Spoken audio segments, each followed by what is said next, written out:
Bienvenue sur l'émission Constellation, qui se propose d'explorer en votre compagnie les arcanes stellaires et diamantins où nous conduit la poésie de tout temps et de tout lieu.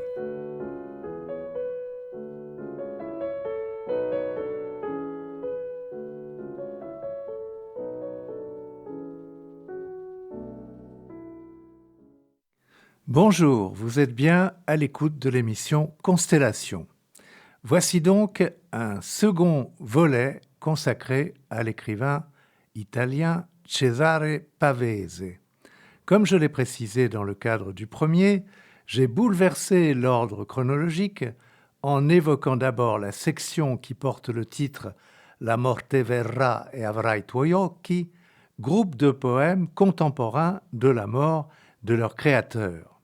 Aujourd'hui, c'est le grand recueil Lavorare stanca, travailler fatigue, dont on découvrira des extraits. L'originalité de cet ensemble tient à deux facteurs principaux, sa forme et son ambition. Sa forme. Pavese crée véritablement un vers très spécifique. En effet, le vers pavésien comporte 13 syllabes et 4 accents en s'appuyant sur un rythme ternaire anapestique. Je rappelle que l'anapeste est constitué de 2 syllabes brèves suivies d'une syllabe longue. Par exemple, si on prend le vers « Camminiamo una sera sul fianco di un colle », j'ai, à dessein, marqué avec force les 4 accents principaux. Si l'on considère alors que le vers italien le plus fréquent est un endécasyllabe, un vers de 11 syllabes, l'entreprise métrique et musicale de Pavese, avec des vers de 13 syllabes, est entièrement singulière. Autant dire que la cadence qu'il choisit se veut presque toujours identique, monotone et même lancinante. Le traducteur, Gilles Devant, soulignera alors les difficultés de la traduction, puisque un vers français comme l'alexandrin, qui serait peut-être le plus proche intentionnellement du vers pavésien, un vers donc comme l'alexandrin a une histoire propre, un ancrage classique et racinien qui interdisent son usage pour la reproduction des vers de Pavese. Aussi ferai-je entendre des lectures en italien de certains des poèmes retenus. Pour ce qui est de l'ambition du recueil, Travail et fatigue, elle se porte vers ce que Pavese nomme un style objectif, doublé de ce qu'il précise encore, je le cite, un certain ton sentimental de virilisme misogyne. Il serait aujourd'hui pendu pour de tels propos. Je cite aussi un extrait des pages théoriques qui figurent dans son court essai « Le métier de poète », un essai qui développe l'idée de ce qu'il nomme une poésie récit, une poésie désireuse de bannir les images. Voici ce qu'il écrit. J'insistais alors sur la sobriété du style, essentiellement par attitude polémique. Il fallait atteindre l'évidence imaginaire en excluant toutes les autres démarches stylistiques, entachées, me semblait-il, de rhétorique. Il fallait que je me prouve qu'une sobre énergie dans la conception entraînait une expression fidèle, immédiate, essentielle. Rien de plus naïf que mon attitude d'alors devant l'image entendue au sens rhétorique. Je n'en voulais pas dans mes poésies et je n'en mettais pas, si ce n'est par erreur. C'était pour sauver la sacro-sainte immédiateté et, en payant de ma personne, pour échapper au lyrisme facile et éculé des faiseurs d'images. Enfin, c'est la fine préface de Dominique Fernandez qui éclaire le sens du titre. Voici ce qu'écrit Dominique Fernandez. Interrogeons-nous d'abord sur le sens de ce titre. Pour Pavese, Élevé par une mère seule, porté à d'autant plus de rigueur envers son fils que l'exiguïté de son budget la rend plus austère, l'identification entre la vie et le travail ingrat qui fatigue, c'est-à-dire la mère qui se fatigue au travail, vie égale mère, n'est-elle pas inévitable? La mort, confondue avec l'image du père disparu et regretté, étincelle dans la nuit comme une étoile magique. Ce n'est pas tant travailler qui fatigue que vivre, quelle usure inutile. La seule manière d'exister qui ne soit pas absurde est d'attendre la mort. La colline, la rue ou la fenêtre sont les figures de cette expectative. En face d'une colline, au bout d'une rue, devant une fenêtre, le poète suspend son souffle et attend. La poésie est le lieu de l'attente, rien d'autre que ce lieu. Ce sont aussi les derniers vers du poème Ancêtre qui éclairent le titre « Travailler fatigue ». Les voici. J'ai trouvé une terre en trouvant des compagnons. Une terre mauvaise, où c'est un privilège de ne pas travailler en pensant à l'avenir. Car rien que le travail ne suffit ni à moi ni aux miens. Nous savons nous tuer à la tâche, mais le rêve de mes pères, le plus beau, fut toujours de vivre sans rien faire. Nous sommes nés pour errer au hasard des collines, sans femme, et garder nos mains derrière le dos. Voici donc tout d'abord le poème éponyme du recueil, Travailler fatigue. Traverser une rue pour s'enfuir de chez soi, seul un enfant le fait. Mais cet homme qui erre tout le jour par les rues, ce n'est plus un enfant et il ne s'enfuit pas de chez lui. En été, il y a certains après-midi où les places elles-mêmes sont vides, offertes au soleil qui est près du déclin. Et cet homme qui vient, le long d'une avenue aux arbres inutiles, s'arrête. Est-ce la peine d'être seul pour être toujours plus seul? On a beau y errer, les places et les rues sont désertes. Il faudrait arrêter une femme, lui parler, la convaincre de vivre tous les deux. Autrement, on se parle tout seul. C'est pour ça que parfois, il y a des ivrognes nocturnes qui viennent vous aborder et vous racontent les projets de toute une existence. Ce n'est sans doute pas en attendant sur la place déserte qu'on rencontre quelqu'un. Mais si on erre dans les rues, on s'arrête parfois. S'ils étaient deux, simplement pour marcher dans les rues, le foyer serait là où serait cette femme et ça vaudrait la peine. La place dans la nuit redevient déserte et cet homme qui passe ne voit pas les maisons entre les lumières inutiles, il ne lève plus les yeux. Il sent seulement le pavé composé d'autres hommes aux mains dures et calleuses comme les siennes. Ce n'est pas juste de rester sur la place déserte. Il y a certainement dans la rue une femme qui, si on l'en priait, donnerait volontiers un foyer. Traversare una strada per scappare di casa lo fa solo un ragazzo, ma quest'uomo che gira tutto il giorno le strade non è più un ragazzo e non scappa di casa. Ci sono d'estate pomeriggi che fino alle piazze son vuote, distese sotto il sole che sta per calare. E quest'uomo, che giunge per un viale di inutili piante, si ferma. Val la pena esser solo, per essere sempre più solo. Solamente girarle le piazze e le strade sono vuote. Bisogna fermare una donna e parlarle e deciderla a vivere insieme. Altrimenti uno parla da solo. È per questo che a volte c'è lo sbronzo notturno che attacca discorsi e racconta i progetti di tutta la vita.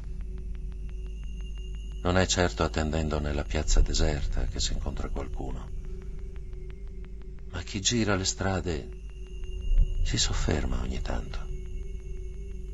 Se fossero in due, anche andando per strada, la casa sarebbe dove c'è quella donna e varrebbe la pena.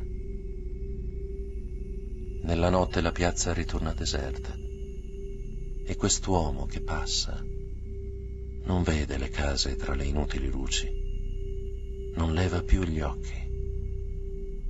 Sente solo il selciato che han fatto altri uomini, dalle mani indurite come sono le sue.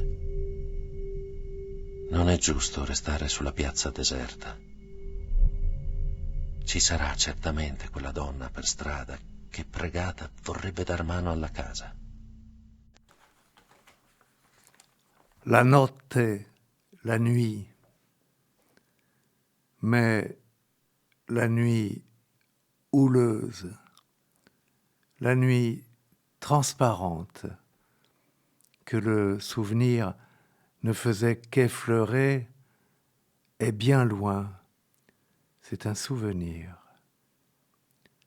Un calme persiste, stupéfait, fait aussi de feuilles et de néant. Seul reste de ce temps, au-delà des souvenirs, une quête incertaine du souvenir. Parfois revient au jour, dans la lumière immobile du jour d'été, cette stupeur lointaine. Par la fenêtre vide, l'enfant regardait la nuit sur les collines fraîches et noires, stupéfait de les voir amassées. Immobilité, vague et limpide. Au milieu du feuillage qui bruissait dans le noir, se montraient les collines où les choses du jour, versant arbres et vignes, étaient nettes et mortes, et la vie était autre, faite de vent, de ciel, de feuilles et de néant. Parfois, dans le calme immobile du jour, revient le souvenir de cette vie pensive dans la lumière stupéfaite. Ma la notte ventosa, la limpida notte che il ricordo sfiorava soltanto, è remota, è un ricordo. Perdura una calma stupita, fatta anch'essa di foglie e di nulla. Non resta di quel tempo di là dai ricordi che è un vago ricordare. Talvolta ritorna nel giorno, nell'immobile luce del giorno d'estate, quel remoto stupore. Per la vuota finestra il bambino guardava la notte sui colli, freschi e neri, e stupiva di trovarli ammassati, vaga e limpida immobilità. Fra le foglie che stormivano al buio apparivano i colli dove tutte le cose del giorno, le coste e le piante e le vigne, eran nitide e morte, e la vita era un'altra, di vento, di cielo e di foglie e di nulla. Talvolta ritorna, nell'immobile calma del giorno, il ricordo di quel vivere assorto, nella luce stupita. Estate, été. Il est un jardin clair, herbe sèche et lumière, entouré de murets, qui réchauffent sa terre doucement. Lumière qui évoque la mer. Tu respires cette herbe. Tu touches tes cheveux et tu en fais jaillir le souvenir. J'ai vu bien des fruits doux tomber sourdement sur une herbe familière. Ainsi tressailles-tu toi aussi quand ton sang se convulse. Ta tête se meut comme si tout autour un prodige impalpable avait lieu. Et c'est toi le prodige. Dans tes yeux, dans l'ardent souvenir, la saveur est la même. Tu écoutes. Les mots que tu écoutes t'effleurent à peine. Il y a sur ton calme visage une pensée limpide qui suggère à tes épaules la lumière de la mer. Il y a sur ton visage un silence qui oppresse le cœur sourdement et distille une douleur antique comme le suc des fruits tombés en ce temps-là.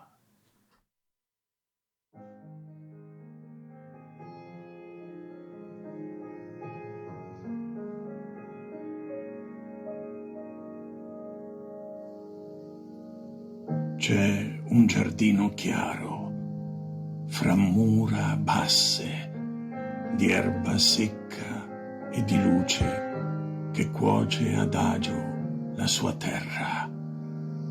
È una luce che sa di mare. Tu respiri quell'erba, tocchi i capelli e ne scuoti il ricordo. Ho veduto cadere molti frutti dolci su un'erba che so con un tonfo. Così trasalisci tu pure al sussulto del sangue. Tu muovi il capo come intorno accadesse un prodigio d'aria e il prodigio sei tu. C'è un sapore uguale nei tuoi occhi e nel caldo ricordo. Ascolti. Le parole che ascolti ti toccano appena. Hai nel viso calmo un pensiero chiaro che ti finge alle spalle la luce del mare. Hai nel viso un silenzio che preme il cuore con un tonfo e ne stilla una pena antica come il succo dei frutti caduti allora.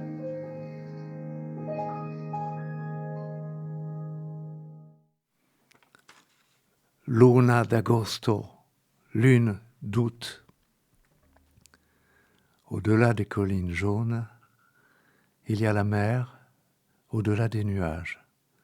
Mais des journées terribles, de collines qui ondoient et crépitent sous le ciel, séparent de la mer.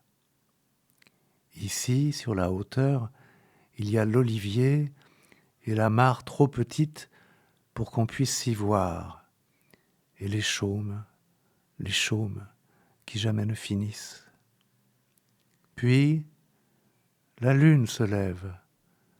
Le mari est couché dans un champ, le crâne fracassé de soleil. Une épouse ne peut pas traîner un cadavre comme un sac. La lune se lève et projette un peu d'ombre sur les branches crochues. Depuis l'ombre, la femme se met à ricaner, terrifiée, vers la tête massive, pleine d'un sang qui se fige et inonde chaque pli des collines.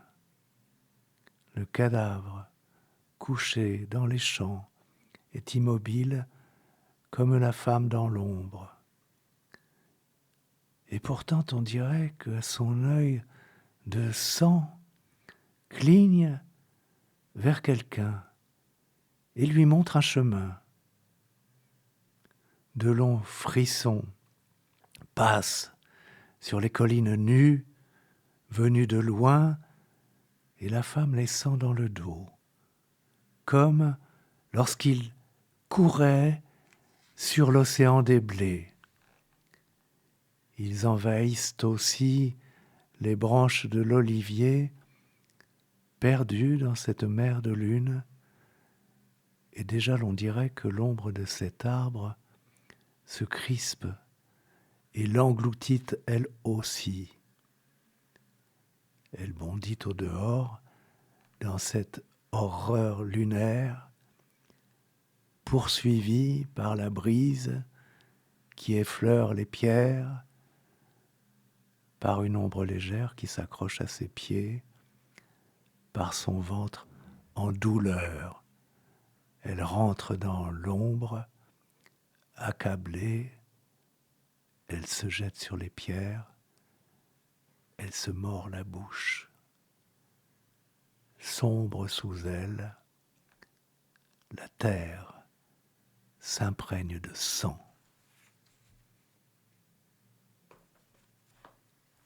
Notturno, nocturne. La colline est nocturne, dans le ciel transparent. Ta tête s'y enchâsse, elle se meut à peine, compagne de ce ciel. Tu es comme un nuage entrevu dans les branches. Dans tes yeux rit l'étrangeté d'un ciel qui ne t'appartient pas. La colline de terre et de feuillage enferme de sa masse noire ton vivant regard, ta bouche a le pli d'une cavité douce au milieu des collines lointaines. Tu as l'air de jouer à la grande colline et à la clarté du ciel. Pour me plaire, tu répètes le paysage ancien et tu le rends plus pur. Mais ta vie est ailleurs. Ton tendre sang s'est formé ailleurs. Les mots que tu dis ne trouvent pas d'écho dans l'âpre tristesse de ce ciel. Tu n'es rien qu'un nuage très doux, blanc, qui s'est pris une nuit dans les branches anciennes.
Il paradiso sui tetti, le paradis sur les toits. Le jour sera tranquille, froidement lumineux, comme le soleil qui naît ou qui meurt, et la vitre hors du ciel retiendra l'air souillé. On s'éveille un matin, une fois pour toujours, dans la douce chaleur du dernier sommeil. L'ombre sera comme cette douce chaleur. Par la vaste fenêtre, un ciel plus vaste encore remplira la chambre. De l'escalier gravi une fois pour toujours, ne viendront plus ni voix, ni visage défunt. Il sera inutile de se lever du lit, seule l'aube entrera dans la chambre déserte. La fenêtre suffira à vêtir chaque chose d'une clarté tranquille, une lumière presque. Elle posera une ombre décharnée sur le visage étendu. Les souvenirs seront des nœuds d'ombre tapis comme de vieilles braises dans la cheminée. Le souvenir sera la flamme qui mordait hier encore dans le regard éteint. Les poèmes qui ont été lus en italien ont été d'abord Lavorare stanca avec la voix de Franco Spinelli, puis La notte avec celle de Fabrizio Guerini et le poème Estate avec la voix de Sergio Carla-Chiari. Enfin, vous avez pu entendre un des plus beaux poèmes de Debussy, tiré des préludes, poème musical, je veux dire, intitulé Un canope, le canope étant ce vase égyptien surmonté, un vase funéraire destiné à recueillir les cendres des morts.